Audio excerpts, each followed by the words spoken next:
Wait, hello! I didn't see you there. How's it going, everyone? Welcome to the long-awaited video. Your brother, your sister, your uncle, your cousin, your character that you created on Skyrim. Everybody has been waiting on this video. It's a new BTEC playlist video. Long in the making. I've been working on this video since like 2016. Years of my life. Let me. What am I drinking, you might ask?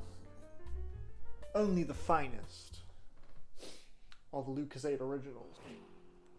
I just brushed my teeth, so this is not satisfying to drink. So what is the BTEC playlist? It's been quite a while since the previous BTEC playlist video, so some of you guys may not be fully aware of what this is. And if that's the case, I'll fill you in very briefly. It's a collection of tracks from recent weeks, recent months in this case. Just some tracks that have stood out to me recently, and I've organized them into their own little playlist. I also do consider the track listing and the order and sequencing of these tracks, and you can listen to the playlist for yourself. If any of the songs I speak about sound like they could be appealing to you to listen to, you can check it out as well. I'll put a playlist in the description. So we're going to get started, and I'm going to inform you guys of what my favorite tracks of the past handful of months have been, just organized here. I've got many tracks, some from last week, some from last month, some from yesterday. I'm excited to make this video, man. These videos are always nice to make. I always enjoy recording these. I got 21 songs for this playlist. The number of songs is always in the 20s. It varies. It just tends to be that way, I don't know.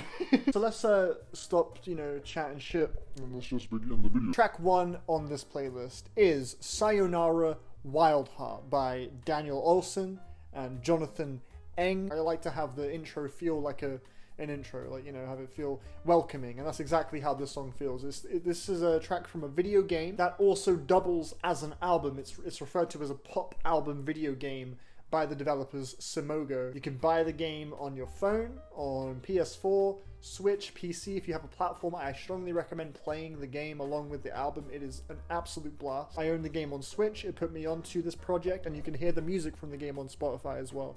And yeah, this is the track that plays during the main menu theme, so as you would expect, it's very warm and inviting. This track packs a very larger-than-life feel. It's only 90 seconds, it's a minute and a half, but it feels like a much bigger statement. The sound design on this song feels really beautifully indebted to 80s rom-com soundtracks, just as much as it does Pixar end credits music, making for a generally quite likable tune that I can imagine appealing to 85% of the mainstream demographic based off those two comparisons I just made. Track 2 on the playlist is Tribal Hit by Bauer. This is a song that released last year. It was on the deluxe version of Bauer's most recent record, Planets Mad, which released on Lucky Me Records last year. It was a really wonderful helping of future bass, EDM, massive, monstrous, trap-influenced, banger electronic shit. I thoroughly enjoyed the project, and he released a deluxe version of it, which contains some bonus content, including some remixes and some bonus tracks as well, this being one of the bonus tracks, which in my opinion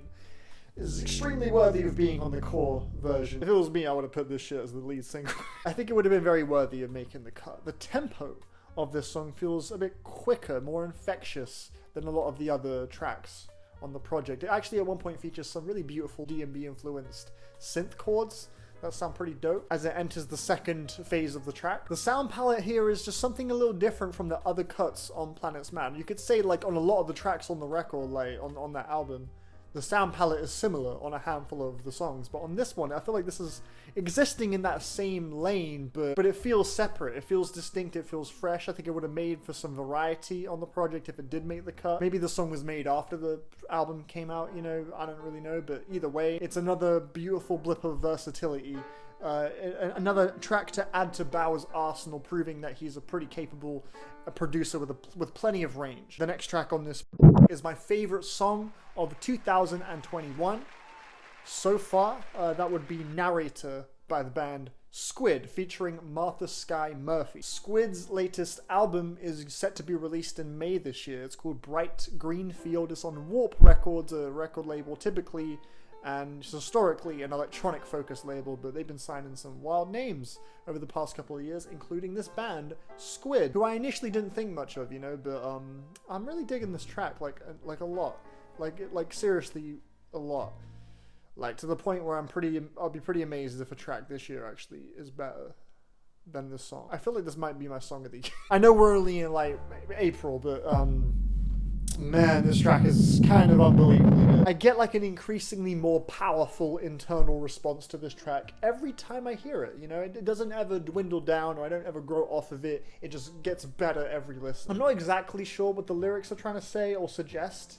They have something to do with ego and control, wanting to be the main decider in one's story, or like changing the events of a situation to fit your own point of view. You're becoming the narrator, kind of like taking control. It's kind of how the lyrics come off, which gives the very aggressive performance from Oliver, the lead singer of the band, a really harrowing context. I love how he performs on this track. His melodies are always entertaining, but I love how every strain of his pronunciation of his voice is so audible. There's nothing is tidied up with his performance. It feels really unhinged in a beautiful way, and the climax in the last like 3 minutes of the song is show-stopping. Martha Skye Murphy, when she starts wailing, it's absolutely hair-raising, and I really can't believe it. Every time I hear the track, I can't fucking believe it. Track number 4 on the playlist is Flex Up by Lil Yachty featuring Future in Playboy Carti. This is also a track from a deluxe edition of an album. The deluxe edition in question being Lil Boat 3.5, the extended release of Lil Boat 3, which released last year. This is my favorite transition on the playlist, by the way. I really recommend, if you listen to the playlist like in order, front to back, turn on crossfade. If you're using Spotify, you can turn on crossfade. Set it to like 6 seconds. The transition from narrator to flex up is immaculate. These deluxe editions, by the way, I swear to God, like, most of these fucking deluxe, there's so many deluxe albums coming out at the minute for some reason. I'm assuming it's just to, like, capitalize on the streaming platform, you know, add some extra tracks, keep the fans, like, reminded of the new record, keep the longevity there. But man, some of these bonus tracks are too good for them to have been leftovers, you know, because bro, Lil Yachty is a fool to have left this on. I like the really unorthodox flow from Lil Yachty and Future on their verses.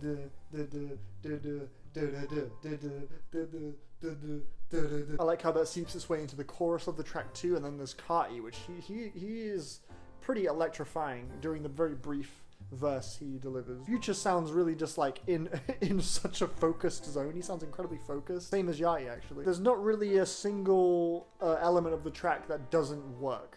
For me, it excels at everything it's going for, as far as I'm concerned. Track number 5 on my playlist is Das Him by yknow the Activist. Thank you to David Rowe for introducing me to this track during a recent collaborative bracket I did with some friends. It ended up being actually one of my favorite tracks from the bracket submissions. This is a really nice example of a psychedelic trap song with a really potent, encouraging feel to it as well. Like whenever I hear this track, something about the horns and the synth melody and Uno's delivery, it kind of feels like the musical equivalent to getting a pat on your back from your dad or something right before you're on your way to work. It just turns what would normally be a very routine, mundane thing, we're just getting through the day, into something you just suddenly feel kind of determined to try and conquer and make the most out of. yknow raps very softly about things like people stopping in their tracks to see him, and they're like really taken back by how he looks and who he is and all that. People seem to be taking a moment to just briefly acknowledge the presence of yknow the Activist, and that's giving him a certain confidence that makes him feel very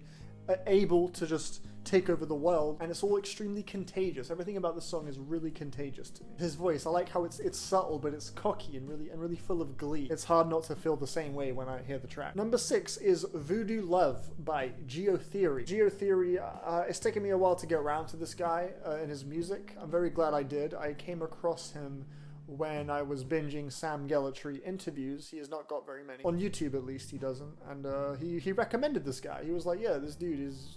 The interviewer was like, what artists do you recommend or are you enjoying? And he was like, Geotheory is fucking tight. And I was like, who dat? Who Geotheory? After listening, I definitely see why Gellatry enjoys it, based off the music he makes. The collision of oriental and natural instruments on this track, alongside really pristine synth work, is just ear-tingling in the most satisfying way. Just stunning sound design, honestly. It kind of reminds me a little bit of Machine Drum's recent stuff too. Track 7 on my playlist is Futuro.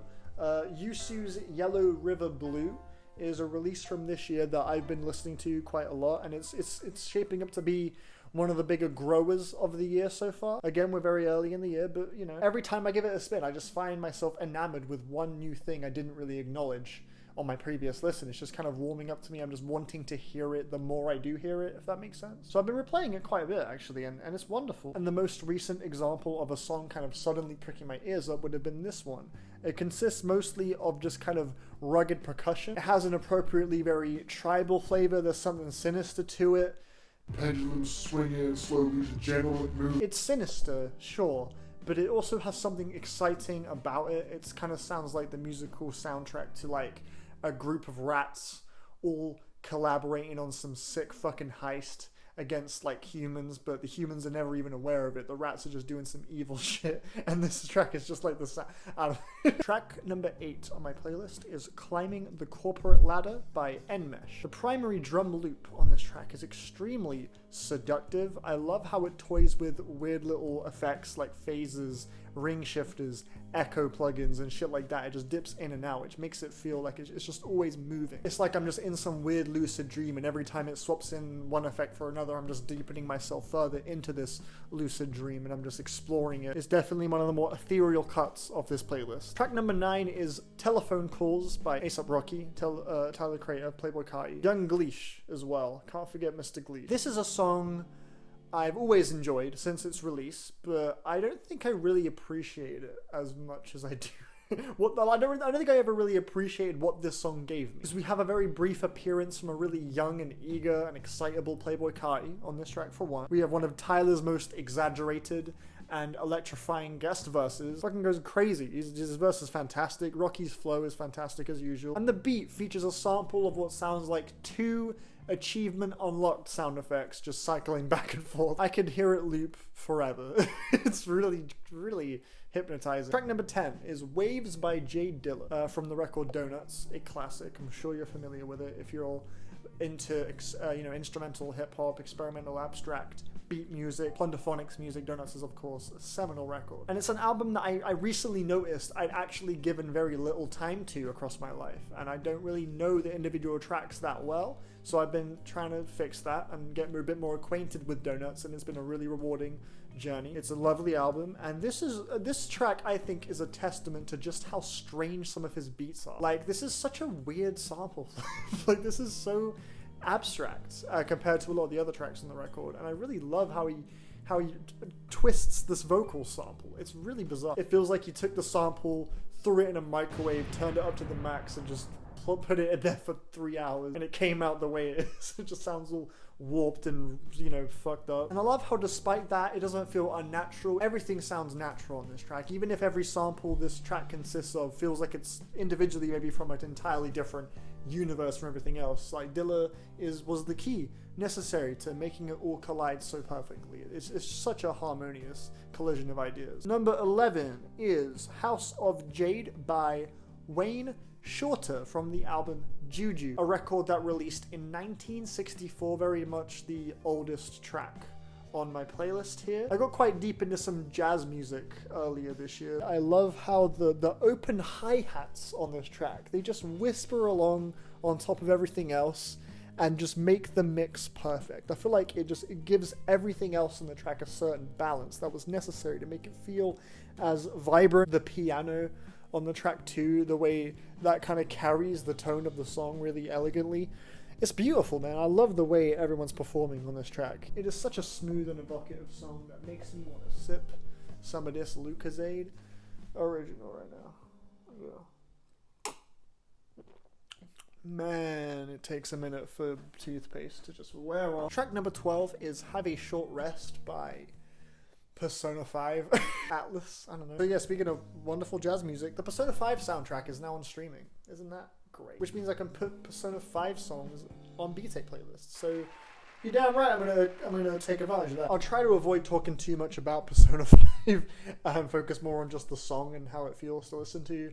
But yeah, Persona 5 is, in my opinion, it is one of the greatest pieces of work mankind has ever pulled off. I love this game with all my heart. I really suggest you play it if you own a PlayStation, please, because I think it's only on PlayStation, unfortunately. Hopefully one day it gets a PC or Xbox release or something. And yeah, this track is probably the one I would say is the most special to me. It's the track that plays during the very evil, dangerous, palace sections in the game, and it pops up whenever you find a safe room checkpoint where you can creep away from the danger and just chill with your bros in the safe room. And there are a few tracks in games I've ever heard that feel quite as instantaneously comforting as this track. I listen to it while I'm editing. I listen to it when I'm trying to go to sleep. I'm trying to drift off. I would just stay in the safe room for like minutes on end just to hear the song. I would just let the track just loop over and over. I would just stay there. Like, I played the game for like 108 hours, I think is how much time I put in before I had finished the game entirely. And I'm willing to bet like a good 5 hours of that was spent just looping this track in the safe room. The enveloping guitar chords, that really passionate, soulful Rhodes piano solo, bruh. Amazing. Number 13? Number 13? Hello? Hello? It sounded like someone just came in the house. I don't think anyone came. Okay. Number 13 is Maps to the Stars by Surf Curse. I'd reviewed Surf Curse in the past, their record Nothing Yet, back in 2017, in January. Is the first review I did that year, and I really enjoyed it, and I was like, I like this band. I'm curious to see where they go in the future. They released a record a couple years later called Heaven Surrounds You, and I was aware of it, and I never got around to checking out the record when it released. But I did give it a listen not too long ago, and it is fan-fucking-tastic. It's actually really incredible. I really wish I had heard it when it came out. It would have easily been one of my favorites of 2019, I think it was. Yeah, it would have made my list for sure. This track feels like introducing one of your favorite joys in the world to someone else and just seeing them enjoy it every bit as much as you. And that's how this track feels. It's like that overwhelming joy you feel when you're engaging in some activity that you love and then sharing it with someone and you're doing it together. It's just that explosive like connection. That's exactly how this track feels. My girlfriend, right, she loves Enter the Gungeon, and I put her onto that game. And every time I hear this track, I think about how it feels to play Enter the Gungeon with Kaylee. It's like it's just couch co-op fireworks every time. This track I just makes me feel that same warmth, that same pride and accomplishment to the highest degree. It's just wholesome shit, man. It's wholesome shit. Number 14 on the playlist is Adam and the Evil by Clarence Clarity. Now man, we gotta give Clarence Clarity, like we all know Clarence Clarity is an amazing producer. When it comes to music production, engineering, sound design, he is incredible. There's no denying how much skill and talent and knowledge he has in that department. He makes amazing instrumentals. But bro, we gotta give his props when it comes to his singing voice, bro. This track, I think, to me exemplifies all of the strengths of his singing voice. Like, I'm not always a huge fan of his singing voice. It can sound a bit extra sometimes, but on this track, I love how fucking passionate he sounds on this track. He is like performing with everything he has 1000% of the time. How every melody, every note he hits, he just sounds like he's like on the brink of tears just belling it out, and it's so infectious, man. He just hits notes so passionately, and every refrain and hook on this track is a great example of it, man. This track is unforgettable strictly because of how his voice sounds to me. Number 15, Sarah by Alex G. My girlfriend uses TikTok, right? And 90% of the time I find this app like annoying. But every now and again this track pops up and I'm like, oh, okay. This is the 10%. I love that peppy, high frequency, melodic loop. I don't know what the instrument is. It plays throughout the track and it's really, really delightful, and it transitions into a really beautiful outro. And Alex G's voice, it just has so much humanity. It's not in the forefront of the mix, which I think is really great. He's kind of buried, but he sounds so like shy, which I think is really important to just how like moving of a song it ends up being for me every time I hear it. And the next track is KT Song by Red House Painters, which again, by the way, this transition is another great one, Sarah into KT Song. I sure as hell picked a good time to listen to all of Mark Kozlek's discography, didn't I? Because he is big on the news right now. I was thinking of making a video on him and everything, but now I'm pretty sure I don't want to do that. Fuck that dude, man. Fuck that dude. That's 10 people. It's 10 people, man. Like, fuck's sake. But yeah, can't deny he's got some excellent songs in his backlog. His songwriting these days isn't quite as devoted towards like beautiful, soul-crushing imagery like it was back in the Red House Painter days. These days his writing is more, I went to McDonald's, here's what happened. But there's a lot of really, really beautiful poetic pondering on this track. This is actually the most popular song from the entire Red House Painters discography, it seems. But it's actually insane to me that the singer of this band is the same person singing on Sun Kill Moon's recent shit, because the difference is just so night and day. It's probably the saddest song on the playlist too. I like how Mark kind of flips romantic cliches in the lyrics into something less like aspirational and more something bitter, lonely, and melancholic. It's a very lonesome track, as I guess you'd imagine, but it's still a song I feel like I could put on and listen to at any time and I would still enjoy it. Number 17 is Buzzcut by Brockhampton featuring Danny Brown. Bruh. I should have done a reaction video to this fucking song. I missed that opportunity. I just couldn't wait. I just had to hear it right away. I was just really excited to hear it. I still get excited over Brockhampton. I know like people are over Brockhampton. I still get excited over Brockhampton. And I think this single is one to celebrate. I like this track a lot, man. For one, the beat is unlike anything I think they've ever released. I freaking dig the siren loop. Bruh, the drums are real like sharp and stiff and just blunt, and then Kevin and Danny are just freaking hollering. The way they are performing, they are so energetic. I've never heard Kevin Abstract sound like that on a verse. They both flow incredibly well together and do a great job at adding to the track's already pretty unhinged madness. And I also really enjoy the very euphoric and sensitive outro to the track that Joba brings.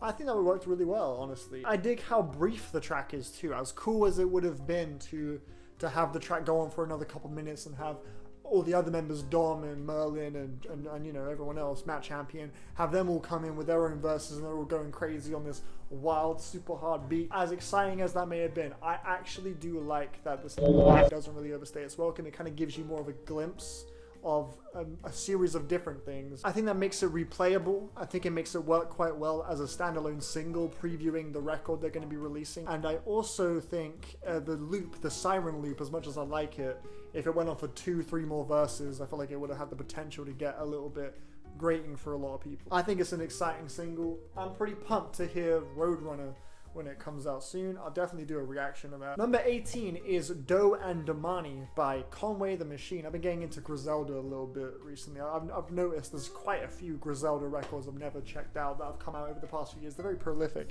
and I've not really been paying a huge amount of attention to a lot of the smaller releases, let alone some of the bigger releases like this one. So I've been enjoying this Conway album quite a bit as of late. Alchemist, yeah, he seems to have been one of the more prolific producers. He's popping up fucking everywhere these days. In today's hip-hop scene, he's been a very powerful figure, which is great because his style is so dusty, rustic, and throwback. It's cool to see that kind of be in the limelight a little bit more today, because he's incredibly good at using those traits to his advantage, at crafting a very beautiful scene and world for the rapper to step into, not just rap on, but like Conway feels very involved over his beat on this track. The beat switch from Derringer though is a golden fucking moment on this song, and I quite like that line where he says like, put on your gloves and put on your mask, not for COVID-19, you got H to back. That shit made me laugh, man. Plenty of good quotables here. Fucking great song, man. Number 19, Kessler with Moonlight Branches. This EP is album length, but it's listed as an EP on Spotify, so yeah. If it is an EP, this is 1000% an EP of the year contender. This EP is fantastic. He's really got an incredible release under his belt with Ambivalent. That's the name of the project. It's like liquid DMB, and it gets kind of lovingly paired up with a bit more of a burial-ish inspired feel too, with some of the vocal samples he uses. Kind of sounds like a burial track on like LSD or something. I like how he kind of flips those more atmospheric elements into a really heart-racing context. It makes the track feel very like you can't shy away from it as you're listening to it, the way it all comes together, and the tempo is so quick. There's like a really irresistibly urgent feel to this song that I can't get enough of, man. All the drums on this track too, send them to me, man. I need a Kessler pack right the fuck now. Track number 20, the penultimate track on the playlist, is The Blues Remembers Everything the Country Forgot by Billy Woods and More Mother from the record Brass. One of the coolest fucking beats of any hip-hop song I've heard in a few years. This beat is tight as hell. It's really beautifully multifaceted. I love the way the bass like seeps through everything, the vocal chants and everything. It makes it feel like you're getting summoned. It makes it feel like I'm getting summoned somewhere. It's as if I could feel my body like teleporting to wherever Billy Woods and More Mother are, and they're just like performing the ritual to summon me. I'm like, what the fuck's going on? From what I can tell, it sounds like Billy Woods and More Mother are talking about the country of America trying to sort of hide away from the darkness of its past. More Mother paints some pretty horrid imagery of like lynches in the park, and there was a line about like some parents like appearing with weaponry like for defense, which speaks very nicely to the instrumental, as that sounds as if it's building up something really horrid and there's some sort of horrible fate on the horizon that we can't escape. It has a very like apocalyptic feel to the song. Altogether, just a really well assembled track. The guest appearance too, I can't remember the feature's name, but they appear on the hook and they sound so wistful and frightened. It's fantastic. And that brings us to the final song on this edition of the BTEC playlist. Another rule of the BTEC playlist, if you're not familiar, I always close it off with like my favorite track of this past period of time that the BTEC playlist takes place in. You can almost treat it like it's a competition or some shit, like the last track is the winner of the BTEC playlist. And today that winner would be Pulse by Blue Swing. I have to thank my younger brother Jude for introducing me to this act. It's a Japanese jazz outfit that I am really enjoying, and they have quite a few records. None of them are on streaming though. The only album you can get on streaming is like a compilation, like a 10th anniversary compilation, but if you want to hear their individual albums you have to go on the website. But this track appeared on that compilation. I remember Jude, my brother, said like,